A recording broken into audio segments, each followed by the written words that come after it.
Listen, if Jessica Alba, Dua Lipa, and Zendaya came in this room and said, Stu, simultaneously, I want one of them on my face, one of them on my cock, and one of them eating my Okay.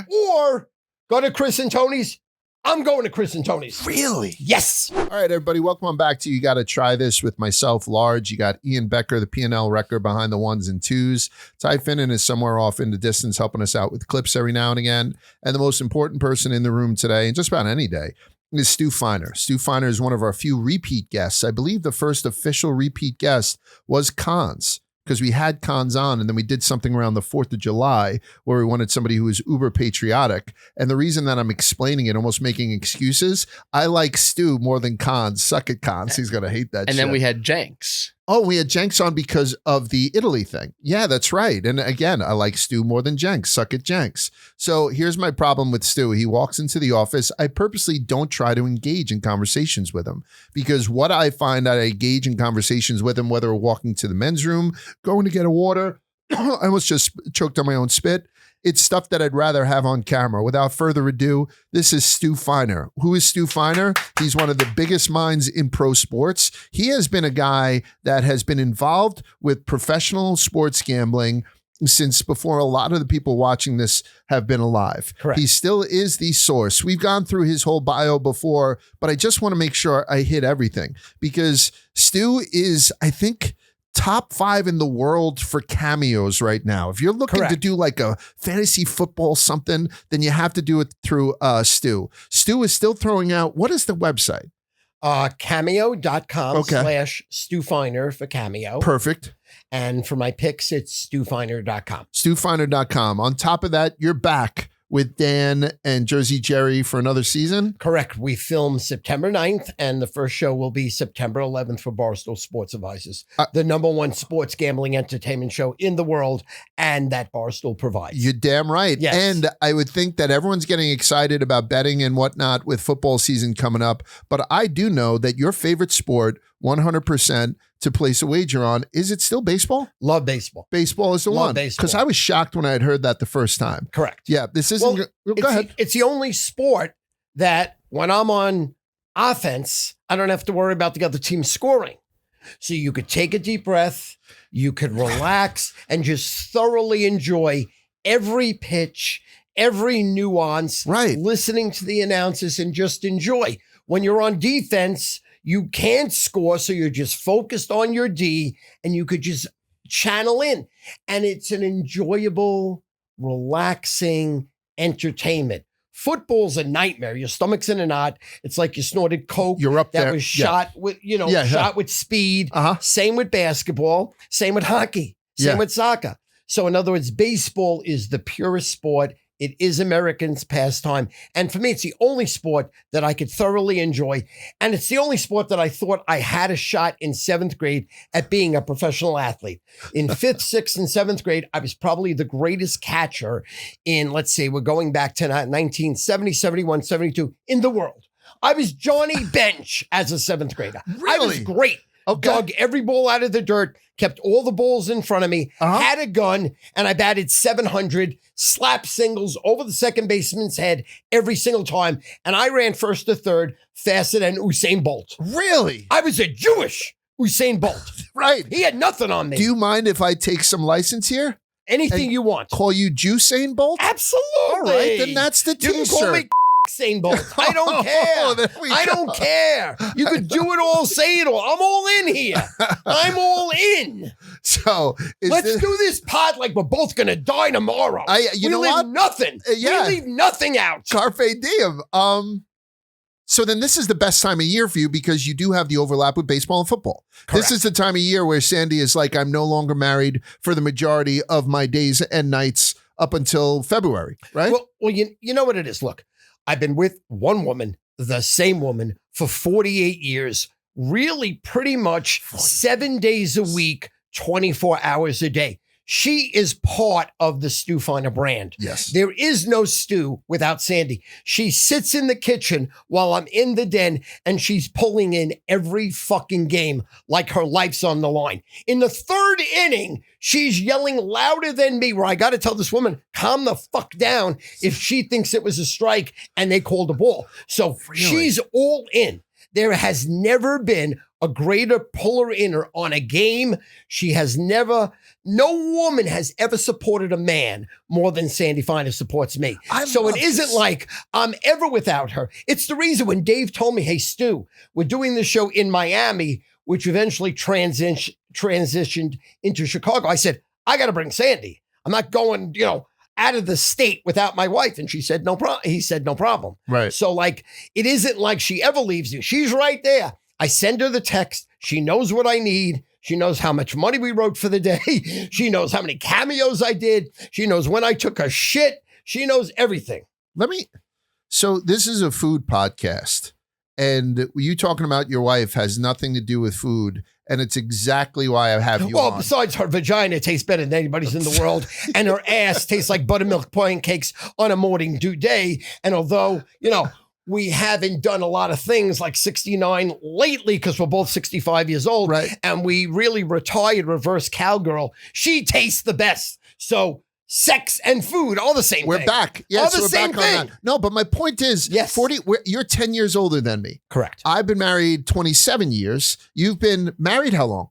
38 years. So exactly, and same girl together, back to back, never a breakup, 48 years. And I had Annie on 2 weeks ago. I had her on this just because nobody knows me like Annie and all that stuff at home. And you're familiar with St. Anne. She's a ride or die bitch as well, too. And she's part of every aspect of my life. It wasn't until I started doing this Barstool thing where I was interviewing Run from Run DMC because the Run STU, and he had brought his wife. And he had said to me, a huge Run DMC fan growing up, huge. Run DMC, LL Cool J, that was the time for me growing up in Brooklyn. Cool Mo D, a couple of Boogie Down Productions, all those guys were in their sweet spot for me. So going there with Willie to see Run DMC was fucking awesome. And he had his wife with him. He's like, I can't be on the road without my wife. I realized from a very, he's like, perhaps it's me, but I think for all artists, if you're looking to have a real relationship and you think that you can go on the road all the time, it's not going to happen. First of all, you're away from her too long, so the relationship doesn't really, do what it needs to do. And the temptations are there. And temptations for artists, musicians, athletes, all that shit is way too fucking great. So for a host of reasons, he was like, fuck it.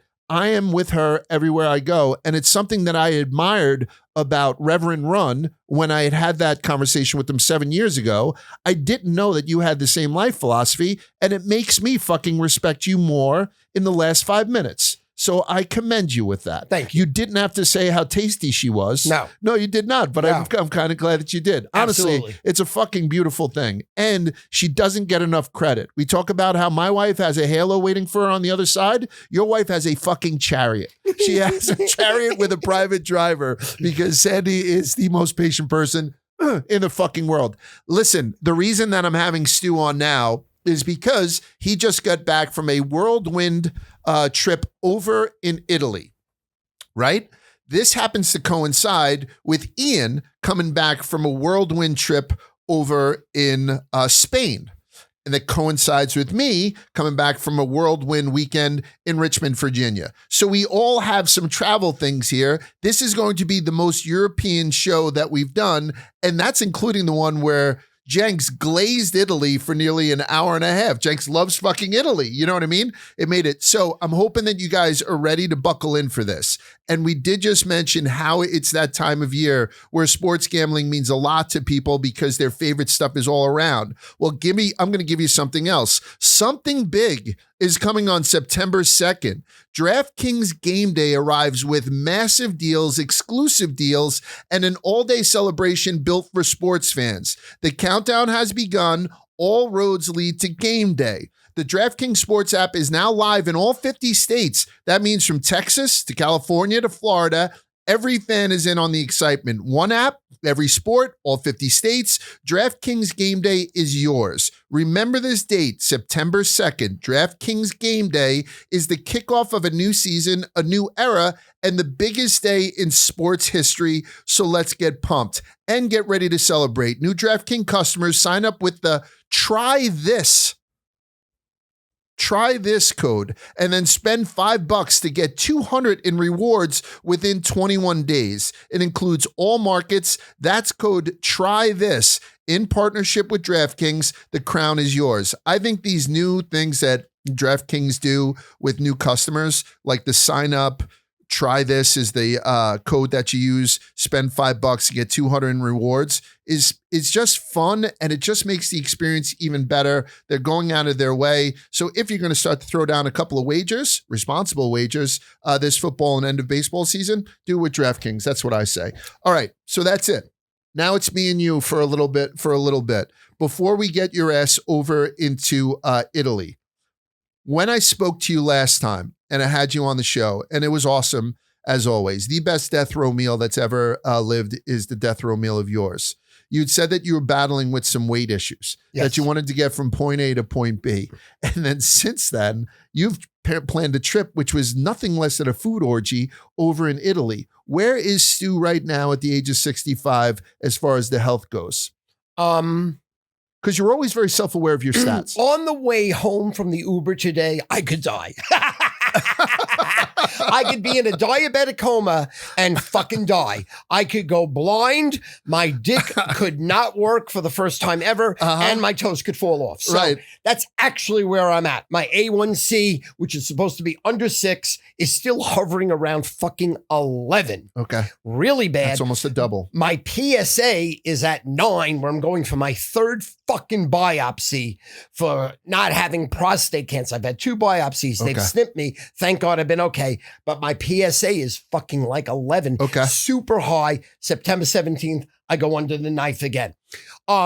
Besides that, I still fuck like a porn star. I live like a rock star, and I play like an all-star. So I've always, since I'm a proud 11 years old, I live like I'm going to die tomorrow.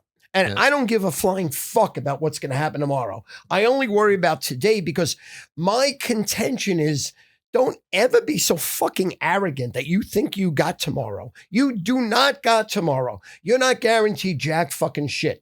So I would rather leave it all on the fucking table today and have to restart the same process tomorrow than say I held back and I get hit by a car and fucking die. You know what I'm saying? Or someone shoots me in the fucking head with a bullet.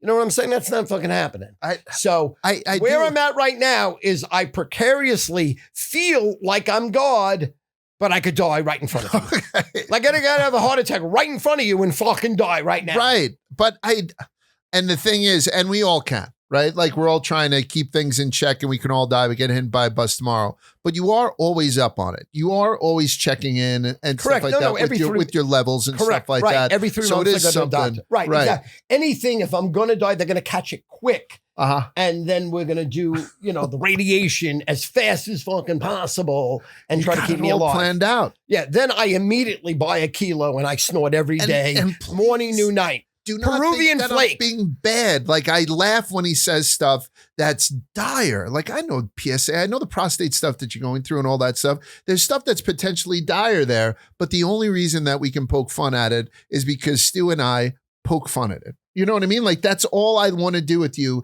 is just poke fun at the situations that we're in at any time. Some of the best conversations I have with you is when I'm in my car and you're in my car, honest to God, and no one can hear us and we shit on everything and everyone. It's some of my favorite conversations with you. So this has been a long intro into telling you I am fucking thrilled that Stu Feiner is back on You Gotta Try This. And it's an honor and a pleasure. Yeah. I love you, Large. I love you, Ian. Yeah. And Cons and fucking Jakes, I love you too, but neither of you could hold my dick on your best day. And since we spoke, I had said that I need to get out to Long Island because there's so many restaurants on Long Island. I got to stop saying in Long Island. I'm trying. On Long Island, I have to try. I still haven't been there. I had a guy in here, Sabino Curcio, the other day. Thank you, Sabino, for coming in. And he mentioned the pork chop over at, what the place? Parkside. over by the bocce courts and stuff. Oh, Parkside's great. I speak to all these people. Yeah. Pure mafia. There's a couple of other Italian places that I want to try. But as of yesterday, I spoke to Harrison Francesa. Oh, okay. Such a good kid. Mike Francesa, if people don't know, is a sports voice here in New York, and he's a legend. And his son is one of the kids that works for us, and he's the nicest kid in the world. Francesa is a Long Island guy. I said, I'd love to do something with your dad. And he's like, my dad doesn't eat too much different stuff. Like, if I wanted, we were thinking about going to Molino's, you and I, Il Molino, and that would be fucking fantastic. You and I offering, doing the Dover Salt throughout. So I think if I do get out there, I'd still obviously love to do something with you. I think I'd go to All American Burger with Mike Francesa. Wouldn't that be perfect? Isn't that old school place? Amazing. Yeah, and it's got like almost like the silver Airstreamy type feel to it. Best fast food place in the world. Is it really? Oh, no two ways about it. And and again, we're going to go on to the continent in just a second. When I'm out there on Long Island, where's some other places that I have to try? You have to go to Chris Antoni's. Look, I was in Italy 17 days. We ate elite breakfast, elite lunch, elite dinner. Chris Antoni's, Jericho Turnpike, Syosset, pisses on all the Italian meals. Are you fucking pisses? You can bring out these 5-star Michelin chefs. I'll whip out my cock, fuck them up my ass, come on their face, tell their girl, come here, lick my ball sack. It's a lot. And I'll tell you right now, Chris Antoni's, the best place ever. It's my death row meal. We're going to save it until you roll it out. Yes. Chris Antoni's. Every morning, I wake up like a degenerate, gutted drunk, compulsive overeater, and I'm sweating going, is this the day I'm going to go to Chris Antoni's and by myself eat 5 dozen baked clams? It's in Syosset? Yes. Okay. The best. It's better than Parkside. It's better than Il Molino. It's better than Puccinella. It's better than Puccinella is one of yours. You love Puccinella. I see the takeout from there all the time. Chris Antoni pisses on Puccinella right now. Really? There is no comparison to, listen, if Jessica Alba, Dua Lipa, and Zendaya came in this room and said, Stu, simultaneously, I want one of them on my face, one of them on my fucking cock, and one of them eating my ass. Okay. Or go to Chris Antoni's. I'm going to Chris Antoni's. Really? Yes. No, yes. Which one of those would have been Zendaya? Face or around the corner? Zendaya's eating my ass. Okay, there you go. I don't know where I would have. Dua Lipa's on my face. Okay. And again, I'm thinking about your face. And Sydney Sweeney's fucking reverse cowgirl. Yeah, I like to really hash everything out. Shout out reverse cowgirl. Yeah, shout out. Been a long time. Friend of the show. I missed it. Yeah, I am telling you right now, I'm looking at Chris Antoni's. One of the things we ask in the final questions is if you could recommend one restaurant. I'm still going to ask you that at some point. Right. But just know, Chris Antoni's, I'm looking at it. This menu is extremely familiar to me. It's everything that I've had in every Italian restaurant ever, right? Maybe Chris Antoni's chicken, they do something different. Pork chop Bruno, the font's not big enough for me to see what's going on. But in general, I know everything that's on this. Correct. What the fuck is making Chris Antoni's have you nearly have an aneurysm when you're describing this restaurant versus any other Italian place in the world? And I'm asking out of curiosity because I'm not going to go here because of you. Love, service, sauce. Got it? Those 3 things. Okay. You walk in and the owner is like 6'4" and could kill anybody that you've ever met in your life. And he gives you a big fucking bear hug. First of all, he looks great and he smells great. But there's love. Every waiter hugs me, kisses me. How's your family? How's everything? So when I sit down, it's as if I'm sitting at my kitchen fucking table. Right. You know what I mean? For me, it's a religious experience, whether it's a breakfast, lunch, or dinner, because it might be my last meal. That's how I roll. Yeah. I think this is going to be the last thing I'm going to fucking eat forever. And their sauces are so good and everything is made to perfection where it's like your dick is fucking hard. Like, really? I've never rubbed one out in their bathroom, but I might one day. Okay. Because it makes me that fucking hard. Really? Because it is, I can't explain it until you're there with me. And I'm going to say, was I right? And you're going to be like, this is unbelievable. And I'm going to say like, was I right? And you're like, this is incredible. From the soup to the salad, to the appetizers, to the meal, to the desserts, to the 6 cappuccinos I have. Yes. Or I'm normally good for 3 peepees and 3 poopies in that place over 3 hours. Really? Absolutely. That's how I roll. I'm going through my mind palace of all the people that I've had on here, and I've asked for restaurant recommendations. Stu, in the same vein that I've never had the death row meal that you've put in front of me, I've never gotten that glowing of a restaurant recommendation on this show or otherwise. And, I was in Wall Street, so I was with a lot of overly medicated people for a long time. That's what makes you extraordinary. When the source starts talking about the sauce, it's fucking magic. It's unbelievable. Magic. I don't know. Like I say, we have a help like from a guy like Ty doing clips, and Ian does most of the heavy lifting. I don't know how you clip an episode with Stu Feiner, because there is so many fucking t-shirts that he's thrown out already. Right? I honestly, I don't know what to do. They have a Luciano sauce, which they put over the clams and over the chicken and over the fish. It's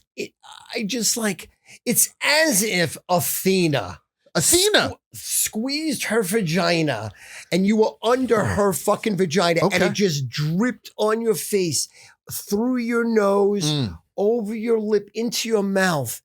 And it was just like, I love you, Athena. I love Luciano sauce from Chris and Tony. Understood. I mean, that's Luciano the bottom line. I mean, I don't know what else to say. And what do you want me to say? I'm almost afraid to ask you then about Italy. You were glowing. Just so you know, we don't exchange porn.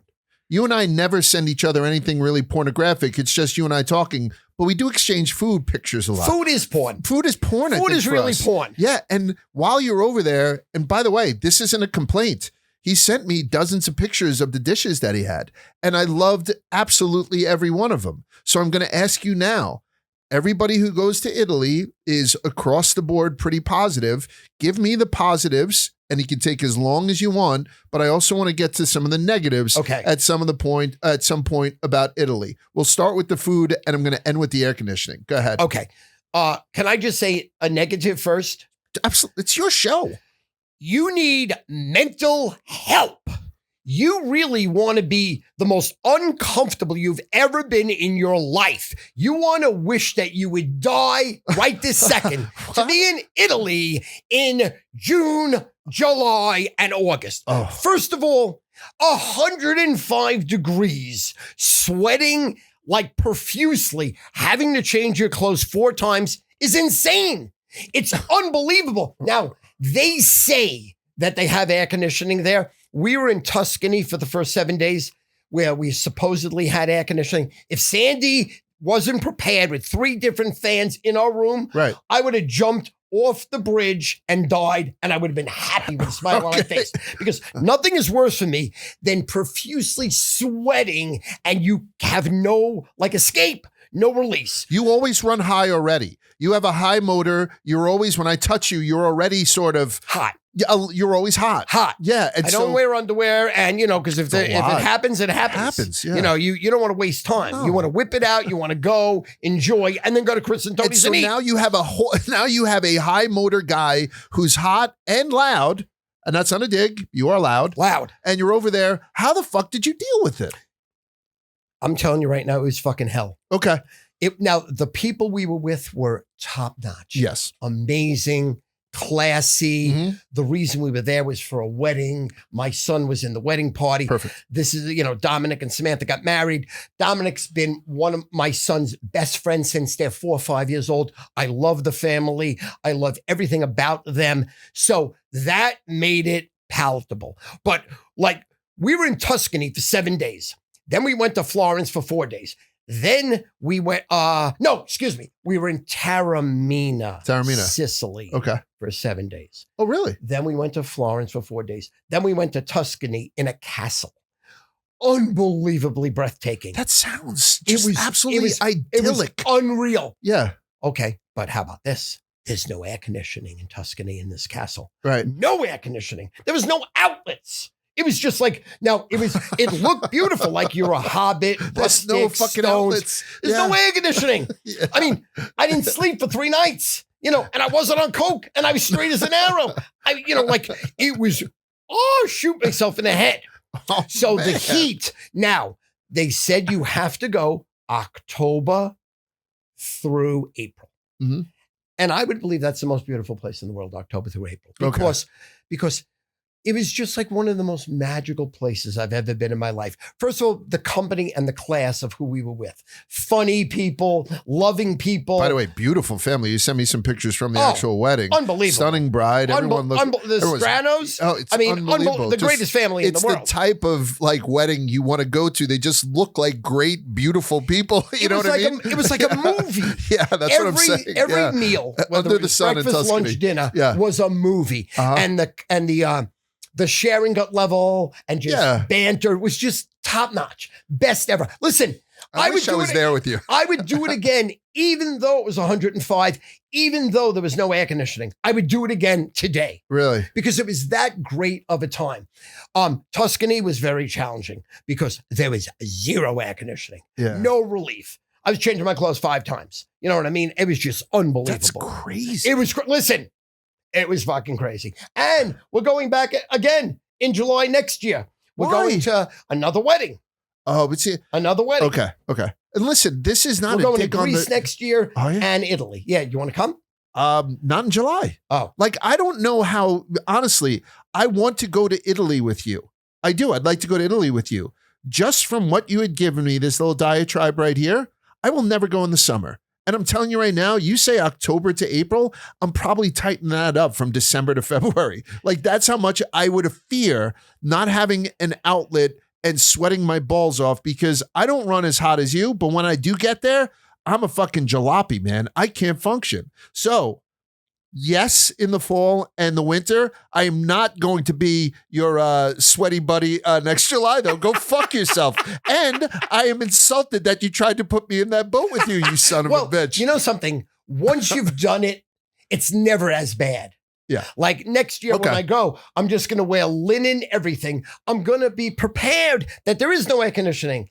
I'm going to be prepared that I'm going to be soaking wet. There won't be unpleasant surprises. Right, exactly. Yeah. There is no surprises. Right. Like there's no surprises now. And I can't wait to go back. I can't wait to go back. It was amazing. So, okay, where do you want to start? I want to start. All right, we're about to start. But before I do get started, because if he gets on a roll, I can't stop him. Go. I want to take this point because Stu knows as much as anybody. This guy has been podcasts, websites, everything that he is built on is reputation. And reputation comes from people like commenting, telling other people about it, subscribing. That's how you kind of build a reputation in this digital world, right? Yes. People get measured on the amount of friends that they have when they're not really friends and whatnot. That's me saying every time you guys like something, subscribe to something, comment on something, it helps us. It helps us continue to do this because I'm getting a lot of free food from this. So please keep it going.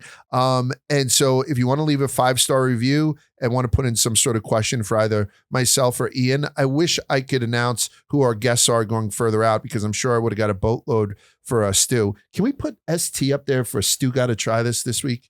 I'm going to do that at some point. So please send something in. Do you have any kind of letter that I can answer? I have a perfect letter for our guest here. Oh, perfect. Letter from a follower. This is from Edwin K. And it's directed towards one of our videos, but it can apply to Stu as well. Okay. Sir, no disrespect whatsoever, but I see you and I'm observing and you're devouring fantastic and delicious foods and combinations. My question is, how does your stomach take it?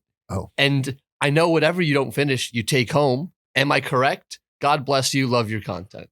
Okay. I mean, I will tell you that I've gone out to meals with Stu Feiner and I marvel at the amount that he orders.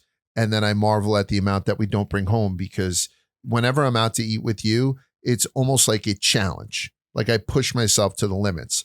I do 2 food reviews a week. I couldn't possibly do that. So to this guy's point, if I do 2 sandwiches, I typically eat a sandwich whenever I do a sandwich review. So I'll do 2 sandwiches and I'll eat the 2 halves. I bring the other 2 halves home almost automatically. And also, if I'm not shooting at Gorilla with a little stand, if I'm lucky enough to have Ian there, lucky enough to have Annie there, lucky enough Spider did it for me once, then we're also feeding them. And the people who are at the table with me are so patient that I think it was myself, Ian, and Spider at this place called Brush Sushi in Buckhead. We had, if it was just me sitting there doing this, I would have like 2 or 3 plates. We were able to have those 8 or 9 plates pick out the top 6 of them.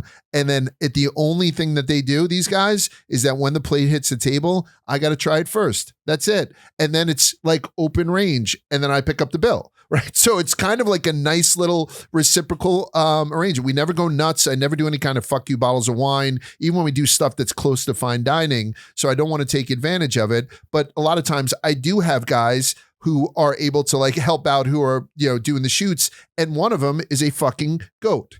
Ian, when he likes something, he can eat a disgusting amount of. We can go to a steakhouse and have a fuck you dinner, like a fuck you Stu Feiner dinner. And at the end, he'd be like, by the way, I don't think they ever brought out the French fries.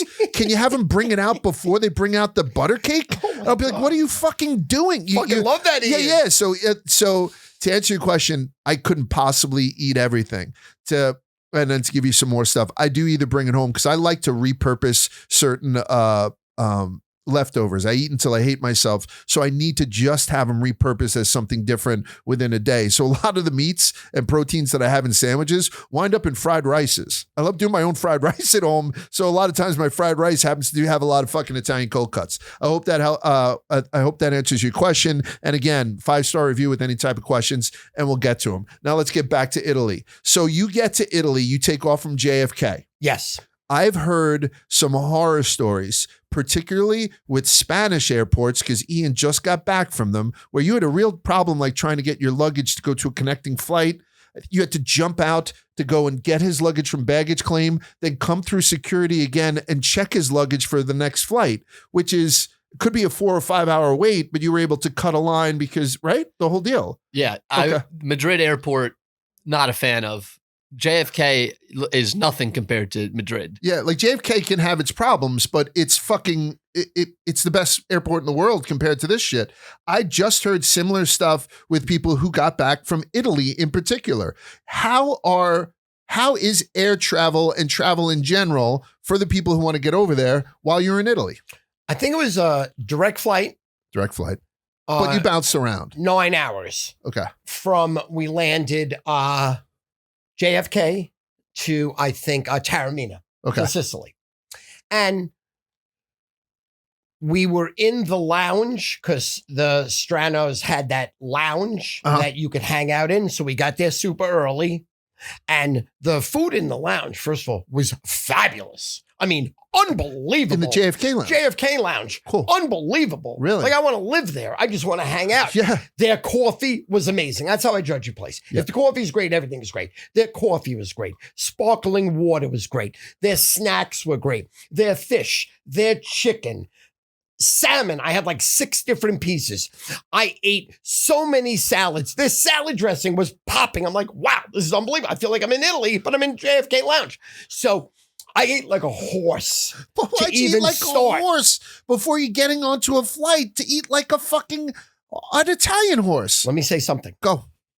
On the plane, the food was horrific. Okay. I thought I was going to die. Really? I thought I was going to. They gave me a crepe. I would bet my life that the pilot took a shit in a plastic can and dished it out to everyone. Right. It was horrible. Sausage, horrible. Pasta. What are we talking about here? Like, does anyone taste this food? It was trash. Okay. Absolute trash. So when I got to Italy, I was like looking just for anything to throw in my mouth because it was like I took a bite of it and spit it out. Right. That's how bad it was. So you want to talk a negative? The food on the plane going to Italy, a 0. Okay. A 0. I thought I was trying to be poisoned. I got a lot of ups and downs. I thought they were Nazis and they knew I was a Jew and they wanted to take me out. They went back. Yeah. Take me out. Understood. Yeah. So when we got to Italy, first of all, they were very strict now with everything. You got to have your passport and you got to have this. Thank God I have Sandy with me. There is no way I was capable mentally of doing everything. Right. I wouldn't have been able to do it. Right. I don't know where to go, what to do. She was like directing me like I was a moron, like Sandy a retard, like Italian? I am. She was like, turn this way and just walk. She would yell at me. Does she speak Italian? No, she speaks Stewie, which is fucking walk. Just do what I shut your fucking Jew mouth and do what I say. She's Irish Catholic, Swedish. She took charge. You know what I'm saying? Yeah. And so But it was very difficult. You had to go to this one place, then you had to go to another place, then you had to take a picture. If your picture didn't work and you didn't get zoned in, like if it didn't scan you properly, you had to go to another station. Okay. Oh, it was a horror show. I mean, I go back and forth to London every now and again, as you know, like when I'm covering fights and shit like that. And I haven't had that much of a problem. London's a little bit different though. And all I've heard is terrible stuff. In now, him being the first guy in Spain, and so many that Italian airports are the fucking worst. Well, this is what these fucking people do, these scumbag lowlifes. I want to explain something to you. Fuck you who did this. I hope you die. I hope you get the most worst disease ever and you're dragged by a truck and your skull is bleeding. Okay, this is what they do. What they do. So we're waiting for all our luggage. We had like 9 pieces. We traveled like we were not coming home. So got 7 pieces. You had 9 pieces of luggage? Yes, I had 5, Sandy had 4. So we get 7 pieces right off that, the caravan. Yeah. Perfect. I'm like, this is amazing. We're waiting 30 minutes for the other 2 pieces. Okay. They're not there. You know what somebody did on the opposite side? They took them off and they just left them there. They didn't put them back on. Really? So I'm sitting there holding my dick. Where's my luggage? Finally, I'm sweating because there is no air conditioning in the airports. I mean, zero. Matter of fact, I think they pump heat into it just to make you melt. So you have to have their coffee, their cappuccinos, their espressos, their pastries, their gabagool, labagool, good. Finally, and it happened to me 3 different times. I had to walk around and luckily my bags are right there. But the sense of relief that you do have your bags really negates the horror show you went through. So that was another negative. You know what they say too? What? When you get a brain freeze. Right. You know how terrible a brain freeze feels? Eating like ices? Or eating like too much ices or ice cream. And there's all these tricks like rub the top of your mouth or your tongue and stuff like that. But they say the pain from the brain freeze is nothing in comparison to that joy it triggers when the brain freeze goes away. 100%. They say it's almost close to being an orgasm. 100%. And then that's the only reason why I try to get brain freezes. Every now and again, I got to get that's the belt. Shout out orgasm in any way you could get it. Orgasm's friend of the show. So the food on the plane was a 0. And at the airport, these people just have no clue. They think it's their bag. They take it off. They look, it's not. They don't put it back on. Really? Those people should be shot. Oh, they fucking hung right in the airport. I'd be clapping. I don't care if they're 4-year-old children or 80-year-olds. Death. I missed that. Death You're talking to about all of somebody took it off and never put it back on. Never put it back on. And it wasn't somebody who was handling it at JFK who took it off. Oh, I get it. So that's just a rudeness to it. In Italy, we're waiting for, So I thought they were going to it's on the next flight over, Mr. Steiner. No. It's just some asshole. I thought they lost it. Yeah. But waiting for like 30 minutes, it was terrible. Okay, that sucks. I'm sorry. Yeah. So then we took you land in Taormina, you have this little hiccup at the airport, you sweat your balls off. Then we get in these buses or these vans and we get to the hotel. The cars have to be air conditioned. Yes. Good. Blasting. You must have had the vents on you. On me. It was unbelievable. I felt great. Get to Taormina. And the hotel, I think it was the Excelsior, is absolutely fucking stunning. Yeah, gorgeous. The view you have is surreal. Yeah. I mean, you're in the mountains as high as possible. The hotel was built hundreds of years ago. Right. It looks like it was built into the mountain. And the view of the beautiful blue water, there's no sand anywhere. It's all bricks. Yeah. It's all rocks. And these gazillion-dollar yachts. Yeah, and Jay-Z was there. President Clinton was there. Talented Mr. Everybody Ripley was shit. there. Yeah. And they were on their yachts. And the weather is just stunning. Yeah. And you just feel, you feel better about yourself. Okay. Because it was, I haven't been to Italy since 1988. And I've never been to Taormina, Sicily, which I think is the most beautiful place in the world. It was much prettier than France, much prettier than Tuscany. Pissed all over Rome. It might be the 2 nicest places I've ever been in my life was Maui, Kauai, Hawaii, and Page, Arizona. Page, Arizona? Yes. Gets the nod. Yes, 1995, I was there. Page, Arizona. The water at the time was crystal blue. Me and Sandy were on jet skis. She was pregnant with Ryan at the time, which we didn't know. Not a great idea, the jet ski. And Well, we didn't know. And you're going through these caves. It looks like an episode out of like Star Wars or Star Trek. Yeah. You know, it's just like these glaciers, and you drive through the caves. Hawaii, Maui, Wait, but Page, Hawaii. Arizona. Where the fuck is Page, Arizona? Unbelievable. I mean, I'm kind of well read. Unreal. Best place in the world. Equivalent to Hawaii, equivalent to Maui, Hawaii. Taormina has to be my number one place right now in the world. Above all those. I thought you were throwing Taormina below Page. Above all those. Really? It was just shockingly stunning. And everything is hundreds of years old. We're celebrating the 250th birthday of this great nation of ours.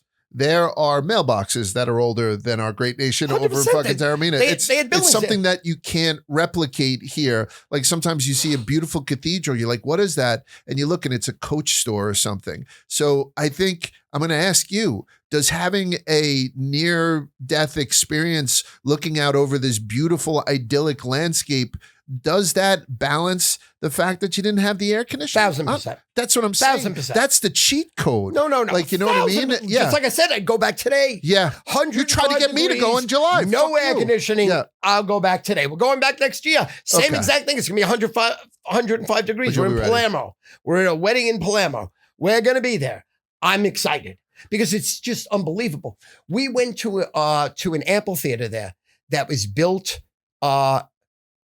2,500 year the 25, yeah, 100 years ago, 2,500 before Christ, before the made-up story, before they wanted to just supersede the real story, the Old Testament. They made up the New Testament. They made up this guy who died and came back. Sure, yeah, I believe that.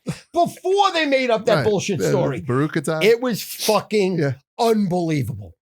And what is mind-blowing is when you're in these countries that have been around for thousands of years, you then have to reflect, how the fuck did the United States jettison to the fucking moon so quickly in hundreds of years? Yeah. I mean, it does not make sense. Right. It is impossible to make sense. So that's why it's mind-blowing, the United States of America, how they ascended to the elite of the world so quickly, so fast. Yeah. Just so much opulence. I think, that the most brilliant minds in the world. How did you migrate to this one little place, and in under 250 years, you really, in almost every level of the world, technology-wise, blew everybody away.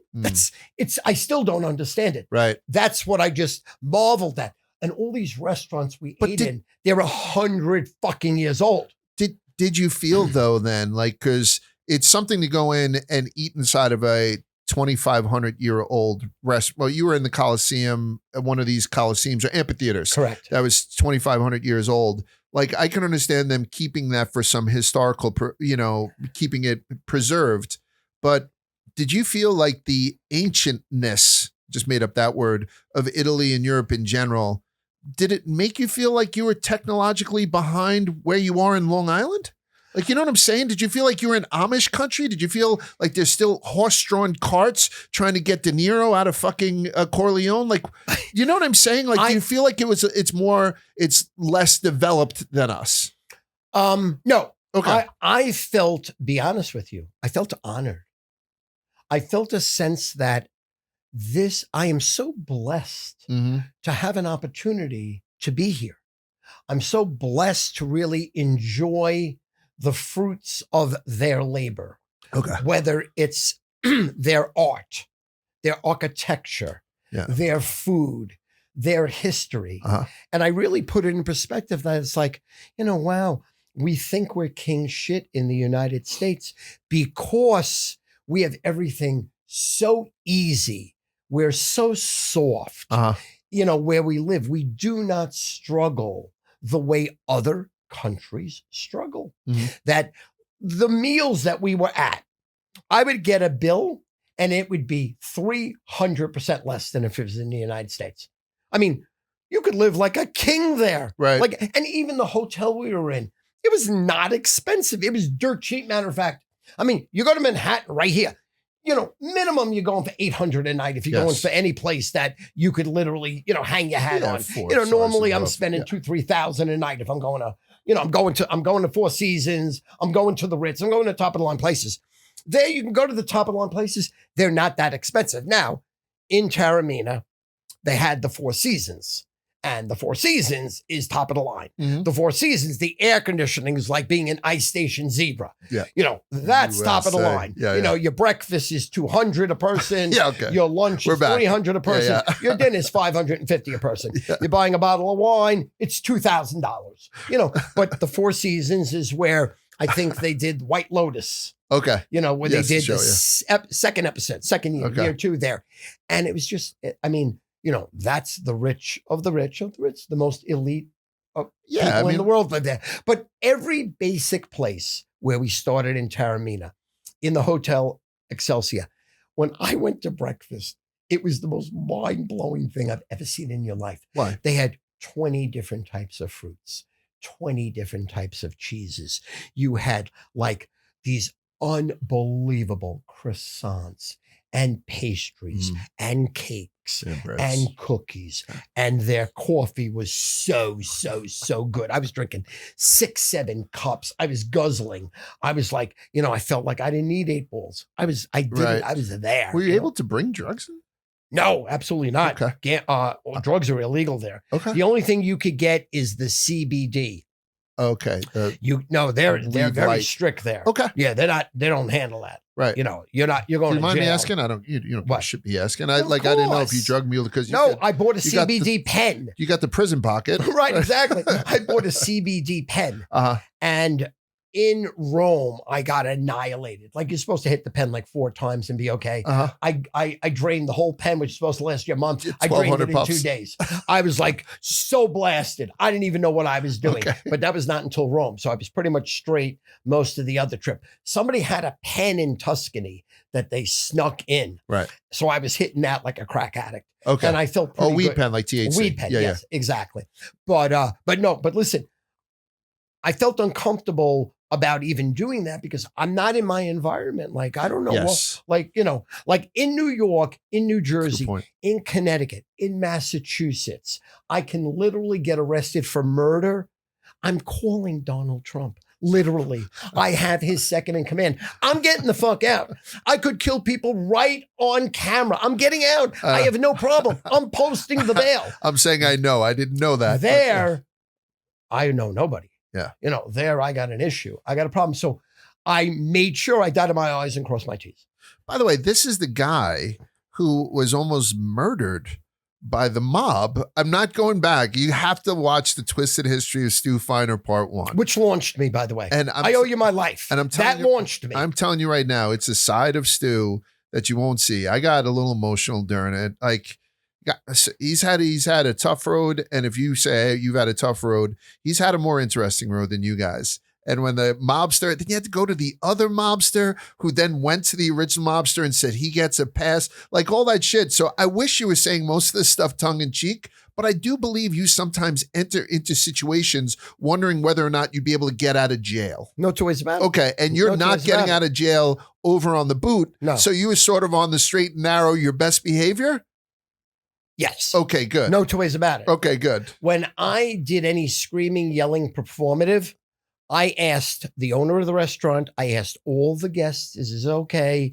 Which is something we don't do here. And everyone said, no problem. When Spain won the World Cup, I had Spain in the quarterfinals, the semi, and the finals. I had Spain at plus 700 that I released on Wake Up Barstool. I was one of the few people that had Spain. Everybody had France and Argentina, all this shit.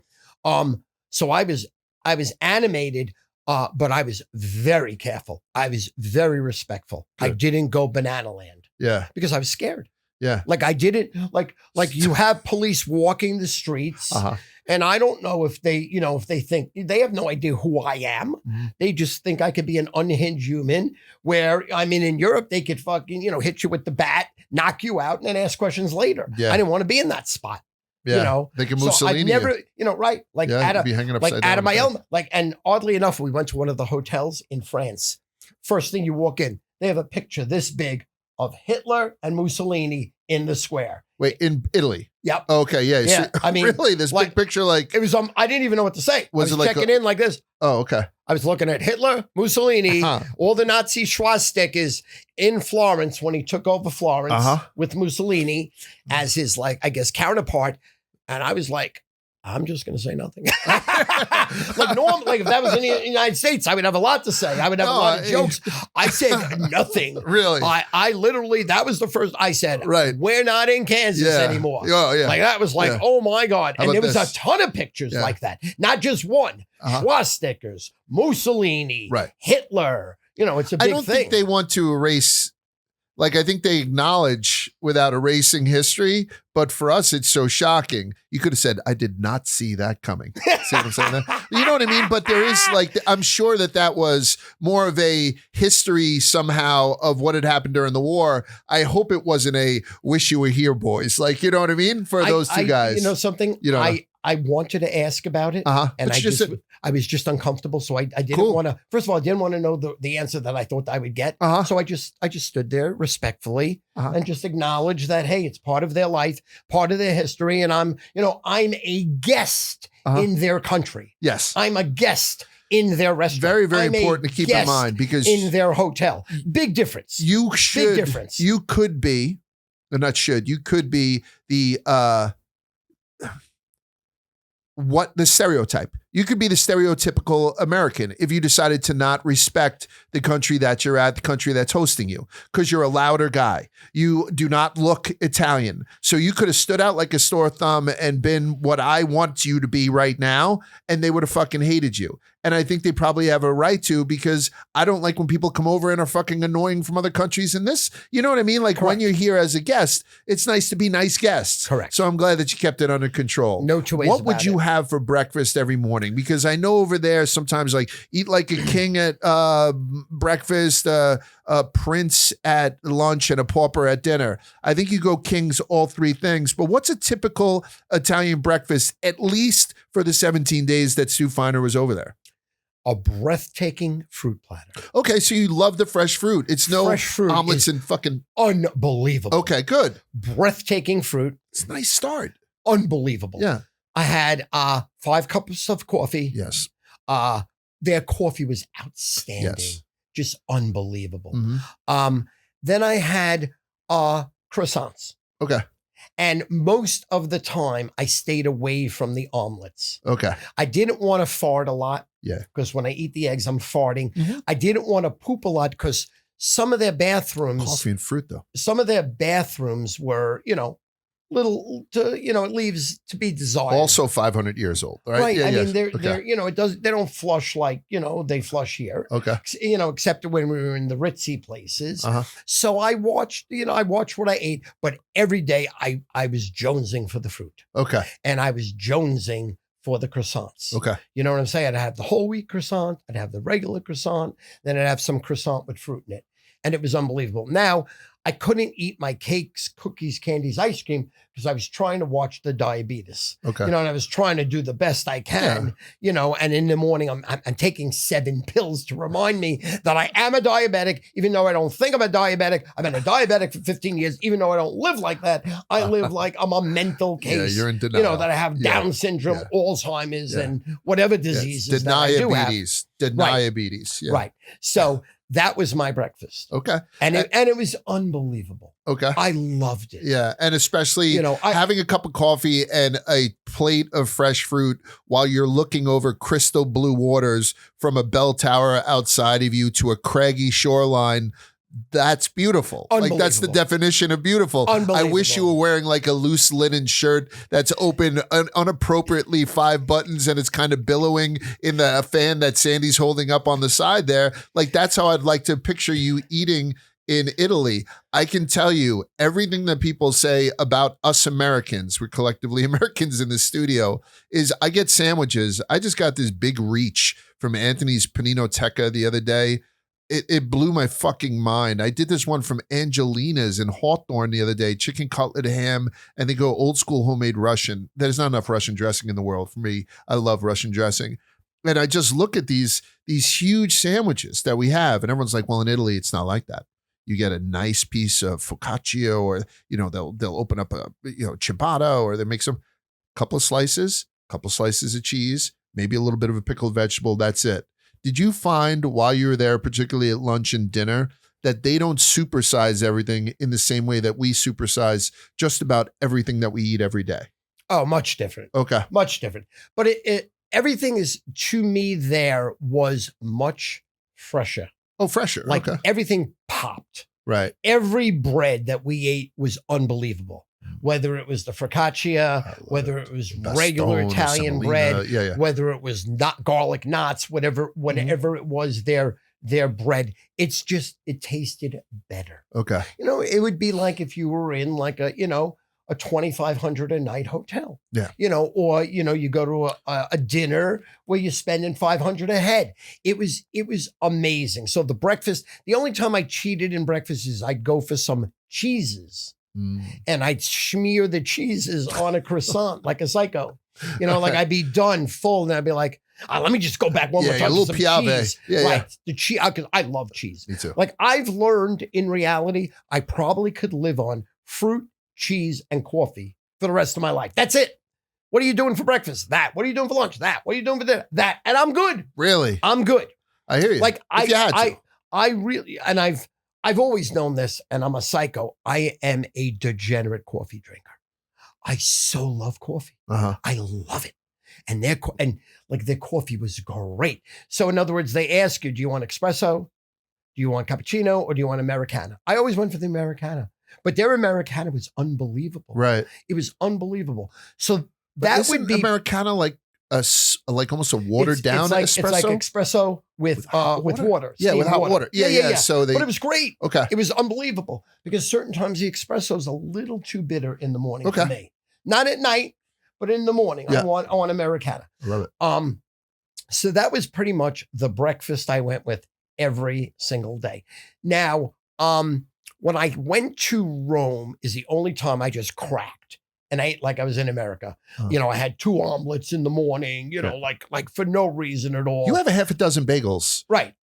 You could sit down and eat 6 bagels with schmears like that. No two ways about it. Yeah, I've seen you do it. I've seen you eat 6 bagels at a breakfast table. It was butter. You're disgusting. No, I am disgusking. I'm an obese pig. I'm gluttonous. In the movie I don't know what 7, I can do to insult glutton, they had my picture.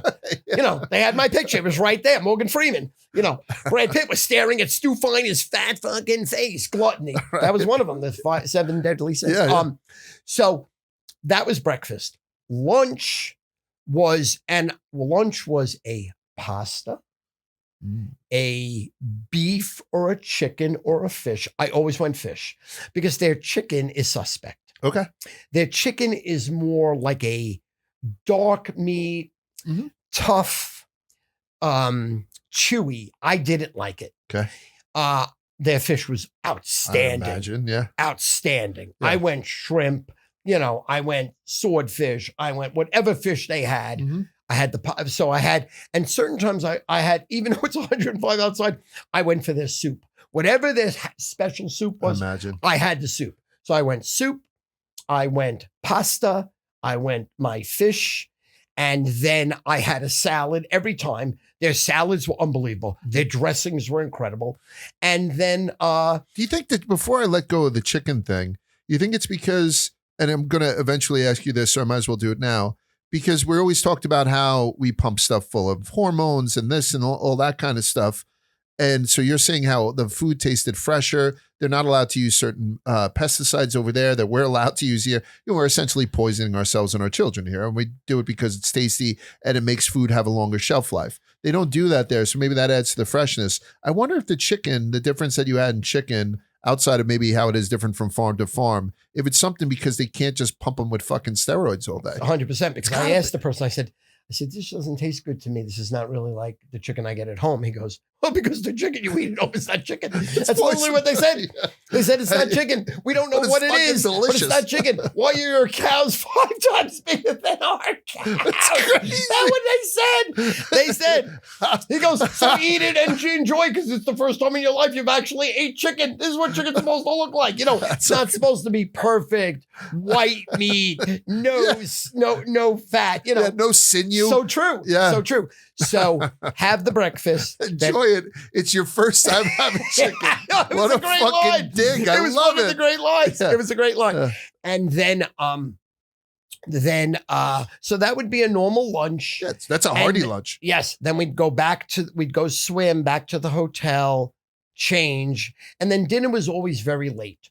And we would walk to these restaurants and you literally have your pick of 500 restaurants. Like you just walk and it's just unbelievable. So we would, we had a big party with us normally. So we'd have like 10, 12 people with us. Yeah. So they'd have to accommodate us. And we would order like we're going to the chair. Sure. I mean, it would just, 10 appetizers, salads, pastas, soup. And then the only time I felt less than was when they were all banging out desserts. And they were banging out gelatos. I did not crack until Rome. Really? I didn't crack until day 15. So I went 1 through 14, perfect. No desserts. No desserts. Keep we an went eye to on the sugar. gelato places, and I said, do you have sugar-free? And they would go, no. No. You must be a Jew. No. So, I just had to bite the bullet. And that's why the entire trip, I did not gain a cent. I did not gain 1 pound. And that was because of it. Then in Rome, I finally lost my mind and I ate like I was going to the electric chair. Right. I made up for it. Okay. You know. We just had a recent debate last week about, I didn't have it. I think maybe Dan had started the conversation saying how terrible cannolis are. And that led to people saying, and it's rage bait, how terrible Italian desserts are in general. I'm not Italian, but I took umbrage with it. Obviously, I love a good cannoli. I like a smaller cannoli, certainly. I like cannoli cream. I like cannoli pie. I like almost like Schwiedel I grew up on. All the Italian pastries, St. Joseph's pastry, all that stuff. These are elite pastries and elite desserts. And then you carry on to your gelatos, which I like better than ice cream. Like, you know what I'm saying? Unbelievable. There's all these, like Italy would be so dangerous for me because I'm a bread guy. Bread is my, like when you said you can go cheese, fruit, and coffee, I could go tea because I don't drink coffee, bread, and cheese because I don't eat a lot of fruit. Like bread is my downfall. That would be it. But it's those pastries. Pinoli nut cookies and like everything you get in a thing.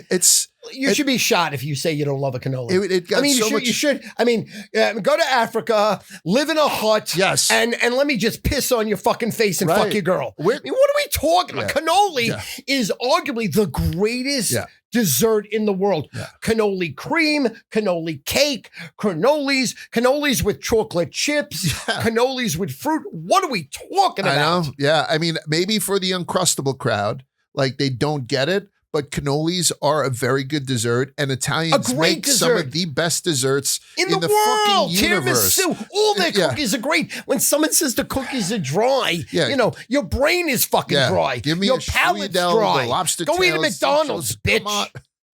Like, what are we talking about, Big Cat PFT? Get a life, man. Team cannoli?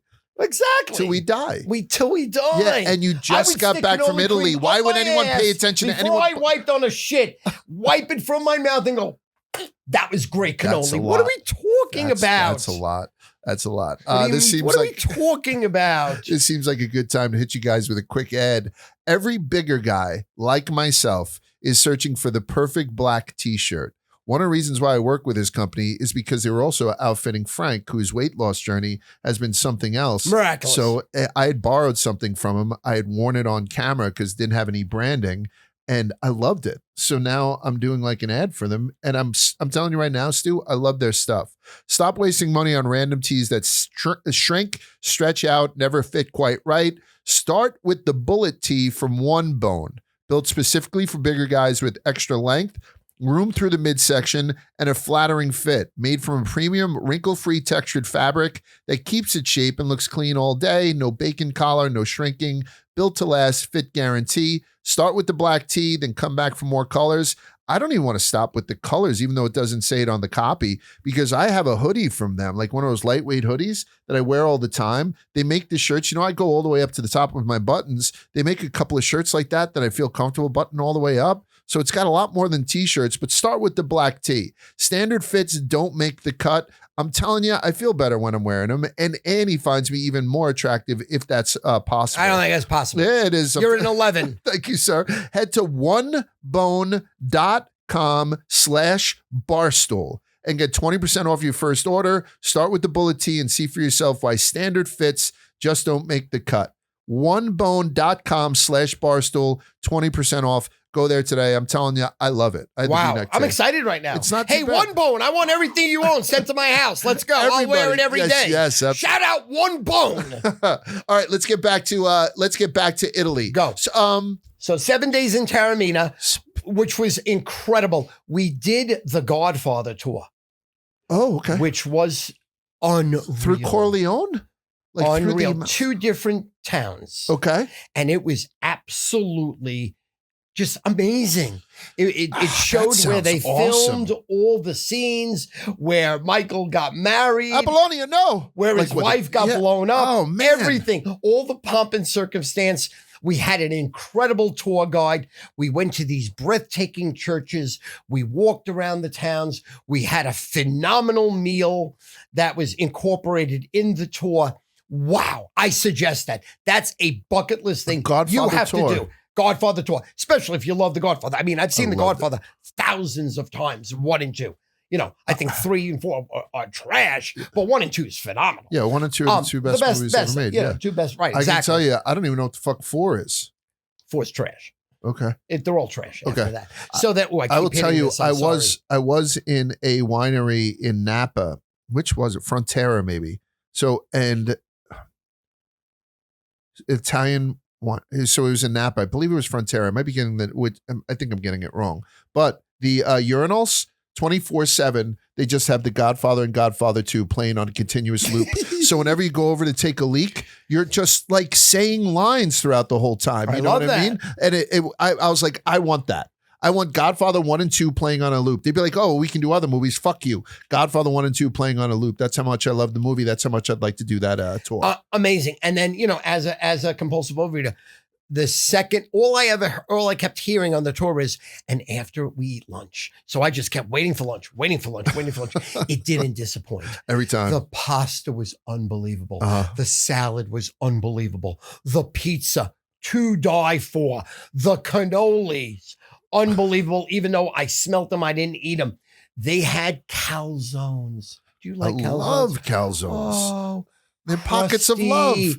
Burnt, pop open ham, ricotta cheese. Oh, come on. I was just like they had a calzone like this big, and I made the mistake. I thought it was just it was your personal. It was for every pizza is a personal pizza when it's 2 Feiners. So I opened both of it to take a picture, and I take a bite. I took a bite. Now the guy went over and goes, "It was for the table." I'm like, "Oh my God, I'm so sorry." You are the best calzone I ever had and I ate the whole thing now. The guy goes, "You better eat the whole thing." I went, "I'll eat the whole thing. Don't worry about it. Don't worry about me." But it was just so good. And that was on the Godfather tour too. Great. Then another tour we did when I was in Taormina quickly was we went to slowly. It's all you. We went to Mount Etna, which is the second biggest active volcano in Europe. The first, it's 11,500 feet up. Okay. The biggest is in Spain. Did you go to the active volcano when you were in Spain? That's the biggest. It's 13,700 feet in Spain. Hold on. Imagine going to Spain and working with a food podcast, being one of the guys who put it together. I shouldn't say working with, one of the guys who does this, and coming back. He's excited to talk about his trip. And I said, sure. We're going to have Stu on, though, to talk about his Italy trip, too. I don't even know if he had a can of tuna while he was over there, and I just don't give a fuck. So you'll have to excuse me, Ian, because I think I set the table to think it was going to be a give and take Spain versus Italy. It's not. You just got run over by a fucking, by a 5-year-old Jewish freight train, right? So we go on this trip to Mount Etna. We get in these like vans that hold, we had like, let's say 14 people with us. So we had 3 vans and you have the tour guides telling you about everything. And again, you get lunch. So I'm just like, this is amazing. And it was like a 6-hour tour. They drop you. You have to take off your shoes. You got to put on boots. Okay. You got to dress properly. And then you got to walk through these vineyards. And then you're going to walk up this mountain. And the volcano was active. So it was like banana land. It was active and there was smoke everywhere. And the day before we went on the tour, like 1,000 or 2,000, like unbelievable amount of acres burnt. There was a big fire. So we weren't sure we were going to be able to go. So P.S., we were able to go. And the tour guide, I asked him, first question, I said, how did you put out these fires? And he says, I'm going to tell you something quite interesting. The fires were self-made. The mafia there lights the place on fire on purpose so that they can employ people to put the fire out. Oh. And they can employ geologists to study the land after it gets burnt by them putting it on fire. It's like a whole scam. Yeah. It's like a total scam. I said, how is that true? He goes, what do you think? I make this up? I go, why are you even telling me that? Aren't you afraid that someone's going to put a bullet through your fucking head? I would. Yeah. He goes, no, it's just the way things work around here. Like an Italian opening up a flat fix shop in your neighborhood is the worst thing in the world. Right, back in Brooklyn in the 1970s, because then he'd go around and put nails in all the fucking cars. Literally. Yeah. That's exactly it. That's exactly it on steroids. They're burning down volcanic fucking lands. I was like, my mouth was open. I was scared when he said that. Because that means you can just get away with anything. Yeah. I mean, that means like most corrupt fucking organized crime is definitely because we all know that the mafias that's where it comes from. Yeah, obviously, yeah. I mean, the Black Hand, but we seem to have given less. And I don't care about the mob. I like them on TV, but otherwise, most of them are just lazy people who don't want to go to work, right? And like we see, you said that, I did. I know. We say less. Shout out! I didn't say that. My buddy said, "I'll see you tomorrow for fucking cappuccino." Yeah, exactly. I didn't say that. The only time he wasn't canceled. I didn't say that. He just had a cannoli up his ass, by the way. And exactly. Shout out up my ass. But it seems like it's pulled back here as other mobs like not there, but like the Russian mob in fucking Brighton Beach and triads and all that kind of stuff. The mob scene here got diluted. And I think, is it still alive and well? Well, I guess maybe in Taormina, right? In Sicily? It's alive and well everywhere. Okay. It's just gone to a different level. Yeah. It's gone to a much different level. It's where we don't see people shaking down dry cleaners for protection money, that type of shit. Not that we know. Yeah. I mean, if they could shake you down, they do. Yeah. But if you're going to rat them out, no. Frat kids at Penn State. Yeah. The frat. Oh, yeah. Let's talk about that real quick. We're all going to get back to Italy. Huge news about, what were they calling it? Snow Paterno. Pablo Pledge-Escobar. These kids, these industrious young men and women, and I believe it's mostly older people who are involved in it. They created this cocaine ring. Have you seen this? Yes, I saw it. Yeah. What's your take on that? My take on it is, first of all, tale as old as time. The fraternity or the sorority, the people that were doing that must have balls of stone. Because me personally, I have the biggest fucking set of balls I've ever met in my life on anyone. I am fucking fearless, right? My rule of thumb, I will not last a moment in jail. I sold concert tickets. I sold marijuana. I never sold coke. Okay. I did coke. I love coke, but I never sold coke because you get caught with coke, you're going to jail. Yes. You're not going to get off with a slap on the wrist. So for these fucking psycho fucks to run an organized, premeditated operation that locks in fraternities and part of your pledge was to cut up the coke. Right. Loose lips everywhere. Right. That must have been the easiest way to infiltrate. I don't understand. You just pledge and wait. Right? You know, it's not like 21 Jump. Yeah, it could the 21 Jump Street on their ass. Craziest thing I've ever heard in my life. The only thing I was thinking about is how did these guys sleep at night? Yeah. Like how didn't you sleep? I mean, not just being funny that they were on coke, so they never slept. Were you not worried every moment of your life? That there was liabilities everywhere. Right, unless the police were in on it. Uh-huh. I'm assuming somebody had to be in on it within the police organization. Or somebody that's a good point. For this to be so rampant, because the word had to be out, right? How do you keep that quiet? Everybody, it had to have been, and believe me, I haven't had any of the Penn State alumni in here to talk about it, you know, because they didn't like when I asked them about the showers, but it had to have been the worst kept secret on campus. Had to be. And to me, that's just an inevitability of getting shut down. I just don't understand. You know, so two things we have in common. Neither of us have ever sold coke, so maybe we don't know the ins and outs of that industry in particular. No. But I think they did a terrible job. And these people are in fucking shitloads of trouble. Oh, no. They're going to jail. Over. Yeah. They're going to jail. Their lives are ruined. All right. So we get back to Italy. One of the things that I love about Italy, Stu, you're okay still talking about it, right? Of course. I'll talk forever. What am I going? What am I doing? There's a couple of places over there. We're going to El Molino after this, aren't we? We got to. All right. These steak dinners, like whenever I see it, I can't remember the one place, it just escapes me. I've never been there.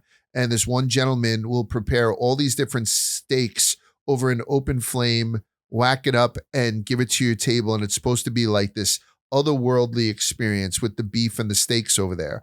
I do notice every time that they do cook it on the rare side, not the medium rare side. And there's a lot of people, particularly here in the United States, who go medium and above. I've always wondered, were you eating steaks and stuff outside of there, not in a place that's Americanized that you go to a Ritz and do it? Was it something where the steaks over there are extremely rare or more on the rare side than over here, or am I out of my fucking mind? As rare as you can imagine. Oh, really? Florentine steak. The Florentine steak, yes. I'm sorry it escaped me. And they're beating it with rosemary and stuff. I get my steak medium. I do not get medium rare, okay? Right. Every place I went there, medium rare. You would ask medium, it would come like raw. So you'd have to send it back to get medium rare. Really? They do not want it. They want it rare. Yeah, blue because they look at you like you're ruining the steak. You don't know. Like, why don't you eat your fucking shoe? Why don't you eat the leather on your fucking shoe? Do you have any idea how food tastes? Jerk off. So I got used to eating rare. Okay. And here's the thing: rare there tastes medium in the United States.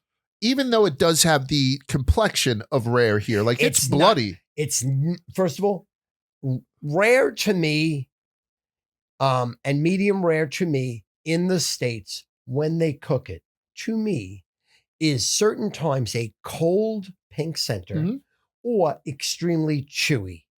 Both of those I don't like. Okay. There, it was not that case. So it was butter, even though it was rare. Butter. The guy begged me. He said, Stu, what's your name? Stu. Stu? No, Stu. Stu like a soup? No, S-T-U. You know, it was really funny. He got a kick out of me. Trust me. Trust me. He would grab my hand. He would like hold my, I'm sorry. He would hold my hand. Trust me. I'm like, okay. And it was unbelievable. So rare or medium rare in Italy, in Florence, that's how you have to eat it. Okay. And it was not chewy. It was arguably the greatest steak I've ever had in my life. I find that there's two places where I notice steaks or meats that I'm like, I question whether or not I'd be able to palate it. And I go to the medium rare more so than the medium. And it's Italian steaks, Fiorentina style, and also duck breast. Like duck breast, I think sometimes I cooked a bunch of duck breast on a Blackstone with Sydney and Barstool Outdoors, and I got it to where, it wasn't that bloody, but people like duck, so much more on the rare side. I just don't enjoy it that way.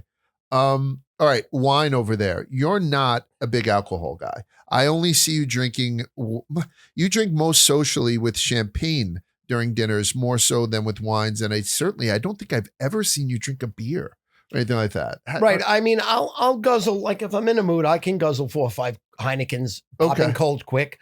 I can drink Stella's on tap in the big Stellas. I can guzzle, 3. I could drink 72 ounces, 96 ounces of beer. Right. But normally, as a rule of thumb, red wine and white wine make me fall asleep.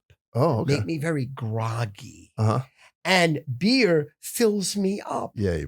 Okay. So the calories, and it fills me up. Yeah. So in other words, like even going back to my teens and my 20s, I would rather eat the pretzels at the bar, the peanuts at the bar, rather than the fucking liquor. I'll drink Diet Coke. Yeah, I'll drink club soda. I'll drink water. So for me, I've seen you do it multiple times. We've been at bars where you're club soda with lime. I've drank $10,000 bottles of red, the best ever. This and that. I know. Great wine. I don't know. It doesn't move you. I know. Doesn't move me. Doesn't move me. But it seems like it's such a part of the culture over there. Yeah, one of the things that I had ordered. A lot of ordered. red. I was in a lot of white. I was in an Italian restaurant. I said, "Oh, red," and he was like, sometimes if you want to add some sweetness to it, we do this thing where it's half red wine, half soda, like Coca-Cola or Pepsi or something like that. Ooh, let me try that. And I love that too because I love red wine, and I actually like red wine sometimes when it's on the colder side. Not all the time. Like I enjoy a fine, room temperature red wine like anybody else, but a cheap red wine I like on the colder side. Silk and Spice, $10 a bottle. Serve it to me cold. I'm okay with it. So were you seeing that it's at breakfast, lunch, and dinner, even though you weren't partaking in it? Because I'm hearing there's 14-year-old kids who are having a glass of red at lunch. They pour it before they ask. Oh, okay. Like the wine glass is on the table. They're pouring. They're not asking, do you want it? Like water. Like we would pour our water. Literally exact same thing. Right. The only question they might ask is red or white. Really? But traditionally there was a ton of red. All right, give me a. And I don't like room temperature wine. Okay. I could drink it cold. All right. So then, so we're kind of simpatico with that. I don't like room temperature wine. Okay. So when you are now back and you already know that you're heading back in July with more in your quiver as far as what you need to do to have a better experience, right? Is there any regrets from this Italy trip from you?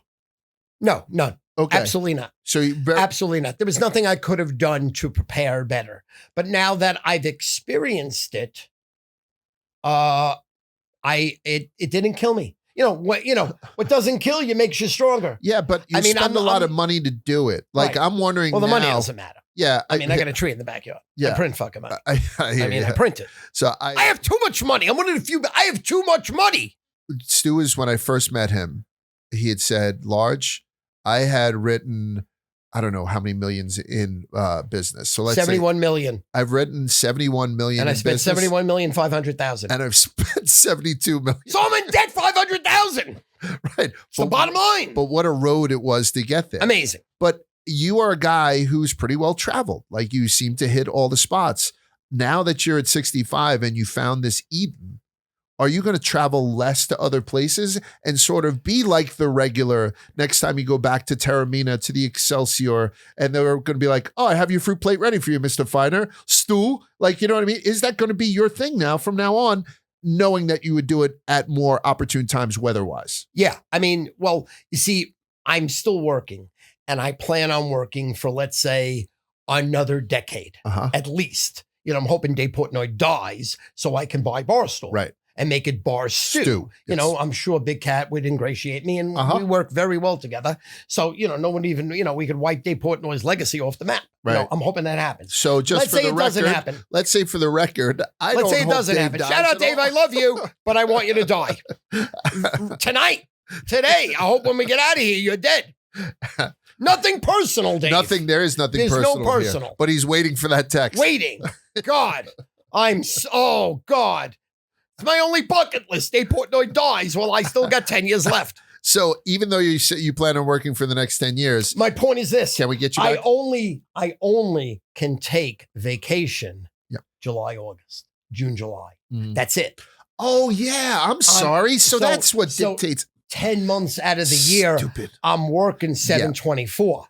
So that's my issue. You wouldn't be able to do that remotely in Italy for a week. No way. Even, listen, I tried to do it in the slowest time of the year, and it was a horror show. Horror show. Because I'm not watching the sports. I'm not speaking to my contacts. I'm not speaking to the sources. My eye test is not watching at least 3 hours of the highlights, if not the actual games. So unless you're living it and you're on it, it's a nightmare. Right. It hurt me tremendously. It cost me it cost me like 30 grand. Okay. So let's say the trip cost me 30. Being in Italy cost me 30, Yeah, $60,000. So I can only go on vacation June, July. So when you say to me, what are you going to do different? I can't. Now I got to embrace the elements. I'm sorry I didn't pick up on that sooner. I did not. Yeah. But for my whole life going forward now, me and Sandy, we're going on balls to the walls throughout the world vacations, June, July, forever. Good. Forever. Good. Love to go with your family. Ian, you could come with us. I doubt we can afford it now, Ian. This is my problem. Like, I think Stu is outkicking my coverage here. No, that's I will not tell true. you, I want you to be. That's not I'm true. going to give you 5 seconds, Ian. If you think that, I'll treat you. I'll fucking treat you. I don't want to hear you. I'll fucking treat you. I buy and sell fucking guys like you. True. That is true. This is performative. I'm being performative. I love you best. Don't strip me down. Ian is Don't make me a broke Jew like a pauper. Like a beggar. Right? Exactly. Where you schmata. Exactly. Where's my yarmulke when I need it? Ian managed to get away for however many days in Spain. And this is a guy who's on his phone for work probably 10 hours a day. And then for his own self, another whatever. He's on his phone all the time. In Spain? No, he unplugged. Oh. He didn't look at his phone. He left social. Like I said, I was speaking with Ty and whatnot. We didn't do a couple of the food reviews that week. Nothing really ground to a halt. We pre-recorded 2 things, Annie, Zaz, and Sabino's. We had like 3 on deck. So he took care of all the business that he needed to go. And he just basically unplugged his phone for how many days? It was 10 days. 10 days without a phone. I can't envision 10 days if I don't have this thing. 10 minutes. I've checked it twice on this fucking thing. Right. Like, can you envision? First of all, I'm going to ask you, Ian, to actually answer a question here.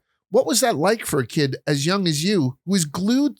Am I saying 10 hours a day you're on the phone? That's light. That's light. Yeah. It's probably closer to 12, however long I'm awake. I'm always just focused on growing. You got to try this and Run.com and everything I work on. Look at that. God bless you. Yeah. And it's an honor to have you work here. Thank you. And work with us. Thank you. It's a fucking honor. I appreciate that a Shout lot. it out. And to be able to just put it in my I had a man purse that you throw over the shoulder Good for because you. there's pickpockets all over Europe. Sure. So the phone was tucked in there, not in the pockets, not touching it during meals, not touching it when we were going places. It was the first time I haven't touched my phone in like 6 years because I started my internship at Barstool around 6 years ago while I was still in college. So it was honestly like just the most wonderful time and eating the best food too. And now my time is up. No, but I mean, I am going to break it down for you because we are going to break it down perhaps on the next episode because he did have some all-star meals in Spain. And I mean, I think sometimes people, think that Spanish cuisine and Italian cuisine, like Stu's saying that he's having a croissant. Why is he having a croissant in Italy when it's something from France? Like, we get a little bit myopic on where these places are in relation and how much every one of those cultures played off each other. Because I'm sure you guys sat down in Spain and in Italy at the same time and almost had identical meals. Less the pasta, less some of the local flair and shit like that. And to me, it fucking fascinates me. That's why I want to go on every trip. I just can't get away myself. I can't get a fucking way myself. This guy's in for 10 days. In Spain, I can't get to Point Pleasant for 4. Now, you know what I'm saying? I know what you're saying. I live that story. I live that life. But you live it to more of a degree. So you get an opportunity to unplug for 10 days like Ian. I think you come back a different person.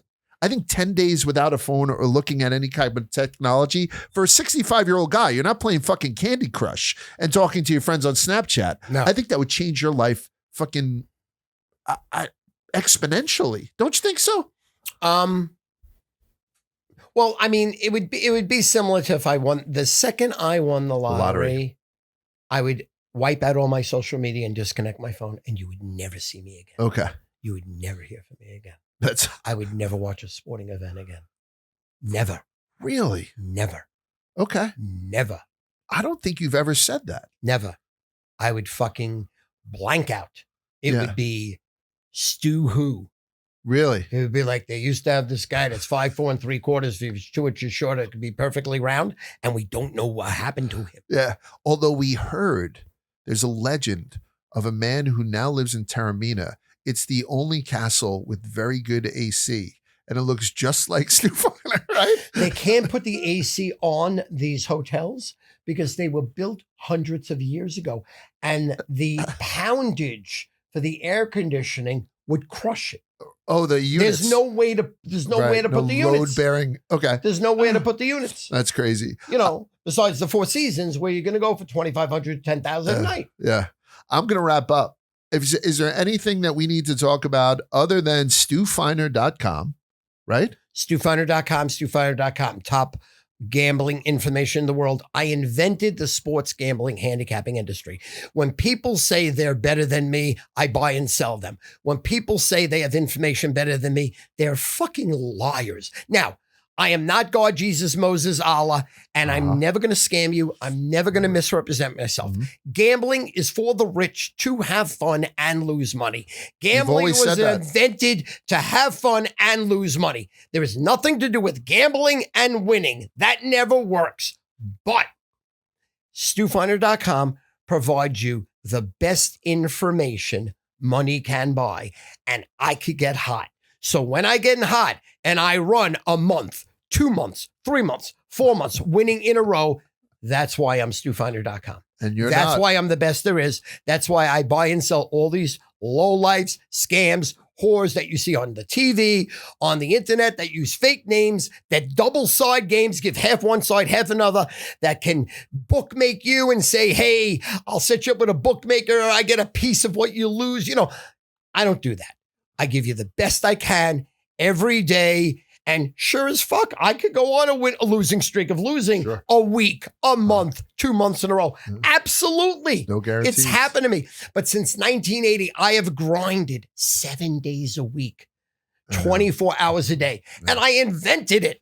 I am the creator. Okay. I'm the creator. Okay. Right. So that's StuFeiner.com. And there's also merch. Isn't it merch? BeLikeStu.com gives you all my cum towels.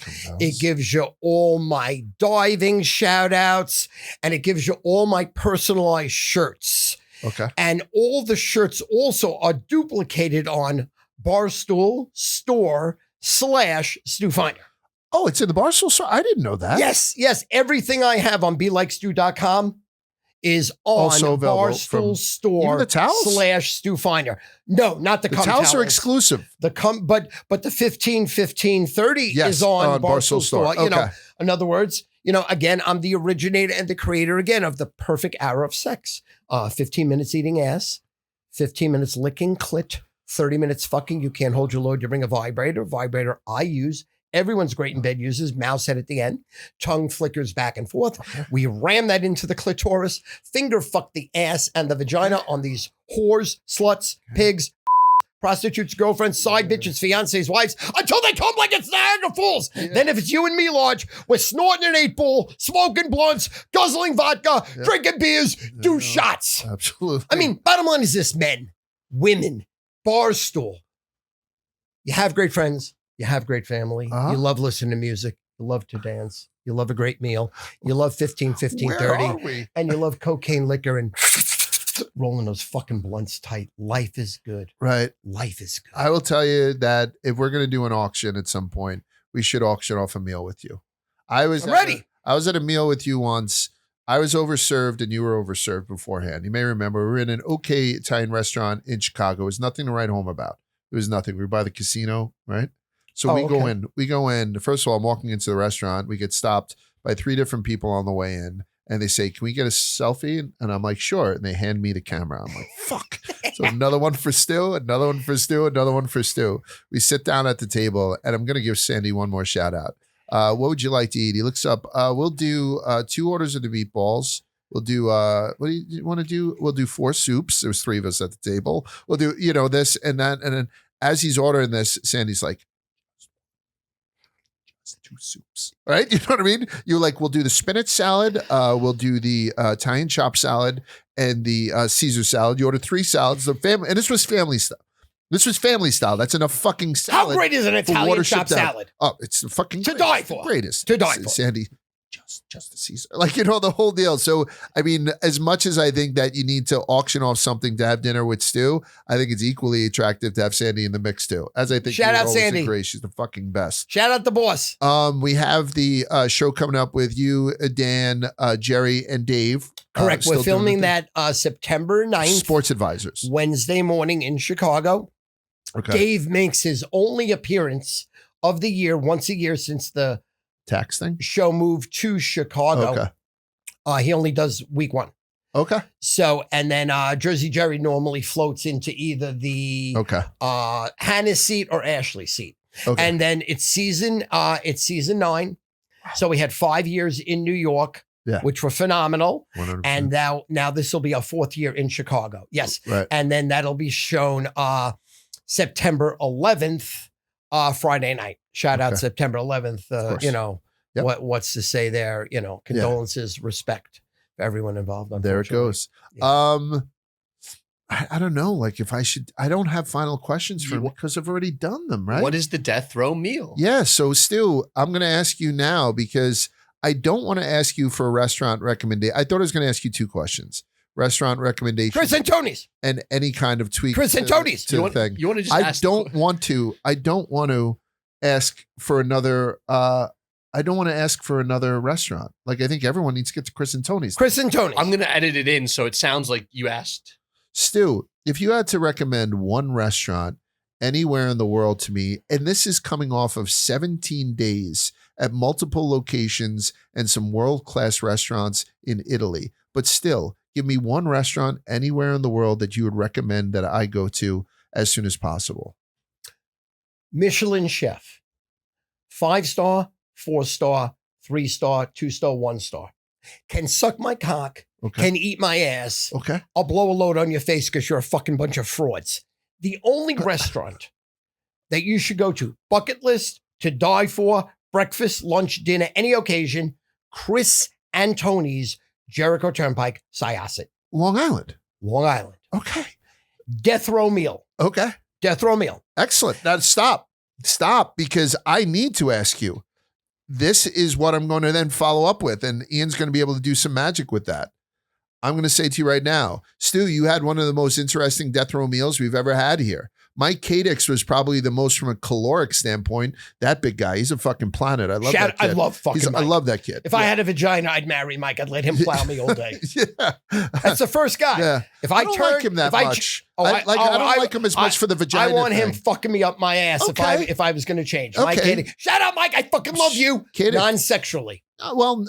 But if I transition, Mike, there's a potential I'm on for your sex. cock. Okay. Mike, I also feel very strongly about you as being a very nice guy, and I'd like to spend some more time with you, but I don't see a situation where I'm going to have sex with you. Right. So Mike Kadick had a good one. You had one of the greatest death row meals of all time. Is there any additions to your death row meal that you would put in now that's your second? And by the way, not last visit to Stu, gotta try this. What's any kind of tweaks to the death row meal?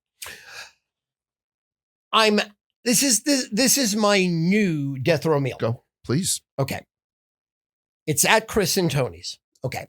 It is just myself, no one else. Right. I let you out of prison to go to Chris and Tony's before you come back. Okay. Yeah. I'm opening up with 2 dozen baked clams. Okay. With their Luciano sauce smothered over it. Just smothered. Okay. This Luciano sauce is to die for. Then I'm looking at the menu as you're doing this. So yeah, good. I'm getting it. Good. Yeah. Then I immediately am going for their chopped salad with the meat and the cheese. Okay. Just the perfect amount of green and black olives. The salad is chopped in just the most perfect way that when it goes in your mouth, it slides down your throat. And the house vinaigrette. Like you're eating a clitoris. Oh. Their house vinaigrette is to die for. Right. To die for. Makes a difference. Oh, so makes a difference. Yeah. Then I'm getting their chicken crack meatballs. That's what I just saw. They have shrimp crack, chicken crack. This is turning into an ad for Chris and Tony's. I don't care. Every one of them. I love this. They're chicken meatballs. K-R-A-K. It says crack. They're crunchy on the outside, breathtaking crunchy, but it's perfect. When you cut them in the middle, the meatball opens up in a chicken meatball, and it's this flaming hot sauce. I'm talking fucking hot. Like you cannot eat the sauce unless you like hot. Okay. And it has the hot peppers right in the sauce. Wow. So now that's course 3. Wow. Then we're going their eggplant tower. And I'm telling you right now, their eggplant is the best eggplant in the world. And what they do is they wrap the eggplant into like a tower that's maybe about 8 inches, about my dick, 8 inches long. And it's just breathtaking. And then in the middle, they put this tomato sauce on it. And it's like a flowing volcano. Okay. And you're sweating and you're licking your lips. So that's where we're at. Now, a new meal, I'm going right here. This is brand new. Okay. Baked clams, chopped salad, chicken crack, eggplant. Where else we? My entree. At Chris and Tony's. Yes. Their fucking shrimp, breaded shrimp, are the size of your fucking fist.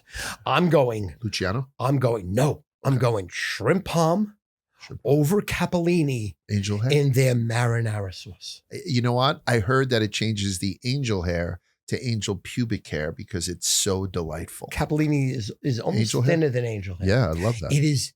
I mean, listen. I mean, I just don't know what to say besides it's to die for. Yeah. Then they make 2 types of Napoleons. They make your basic Napoleon with your cannoli cream in it with chocolate sauce over it. And then they make another one with strawberries. Really? And it's almost like a strawberry shortcake. Sure. Then I go 6 espressos, a fleet enema, 3 peepees, 3 poopies, kill me in the parking lot. Perfect. Just shoot me in the fucking head. Absolutely. Matter of fact, stab me in the fucking eyeballs so I can't see. Put your knife up my nose and strip me, and then right through my skull fuck me with your knife. And I'm good to go. I'm good to go. I don't know. I'm good to go. How Chris and Tony's, if we clip any of this, they should have a car waiting for us outside. And let me tell you something. Because I would jump in that car, even if it was somebody I didn't know at the wheel. They could put a hood over me like it was a hostage situation. As long as when I come to from breathing into that rag that they give me, there's a big thing of some sort of crack, shrimp, chicken, or whatever in front of me because I'm dying to try that dish. To die for. Okay. To die for. Yeah. And that's why it's a death row meal. Cool. That's my new meal. To die for. Perfect. Stu Feiner, it's a absolute pleasure. Before I let you so go, much. I'm reminding everybody, liking, subscribing. I just want to sit down and talk food with interesting people and people that I obviously love. And I think you saw it with Annie. Obviously, I'm stuck with that bitch for 27 years and never been happier. You certainly saw it with Za. I sat down here with Za the other day, Stu. What a delight it is to talk to that kid. He's amazing. He's just a good human being. No, the best. You know what I mean? Dante, No, I'm just kidding. Dante was wonderful, and everybody else that we had on. And we got a couple of great guests coming down. Oh, you know, I'm going to have. I'm very jealous of Dante now that I know he's fucking half the fucking Chicago office. I think he is, right? Absolutely. Yeah. They're all a bunch of whores there. You see, I thought that was under the table. Now it's out. Yeah. Whores are in a good way. I'm a whore. No, You're a whore. I think not a whore in a bad way, but they're fucking everything that walks in like it should be. That's what Barstool. Listen, with 2016, when I walked through the fucking door here the first time, the minute you open the elevator, the sign said, everything you do, everything you say is being recorded. Otherwise, get back in the elevator, go downstairs. Yes. People smoking pot, snorting coke, fucking on the desk. That's the Barstool I love and know. And now that we know, it's the exact same in Chicago, but it's just under the table. That's now been exposed. And Dante's got all the pussy. Yeah. First of all, he looks like God. Great looking. Good looking guy. Very articulate. Yes. And tan. the heart of a fucking lion, the soul of the earth. We give you the shirt off his back. Yeah, very unpretentious. Generous. Love the fucking guy. Yeah. Love him. Jealous of how much pussy his cock's going in. So jealous. I just want to share that level. Wow. Very jealous. Chris and Tony's got a pump up. And then Dante gets one on the way out. Absolutely. Shout out Dante. Robbie Fox was on recently. Love Robbie Fox. Love Robbie Fox. Fucking love Robbie Fox. We have Jerry Thornton coming up in a couple of weeks. Oh, Jerry, the original. Jerry Thornton. Which I think is good. I have a comedian. His name is Jared Freed, who's coming up in a little bit. So we got a bunch of stuff coming down the pipe. We'll try to keep you guys entertained and eating well. And thank you in part to this motherfucker for making some of our social pages absolutely dance. This is the source, Stu Feiner. Make sure you follow him wherever you follow people who are entertaining, and make sure you come back and join us next week on You Gotta Try This. Thanks, Stu.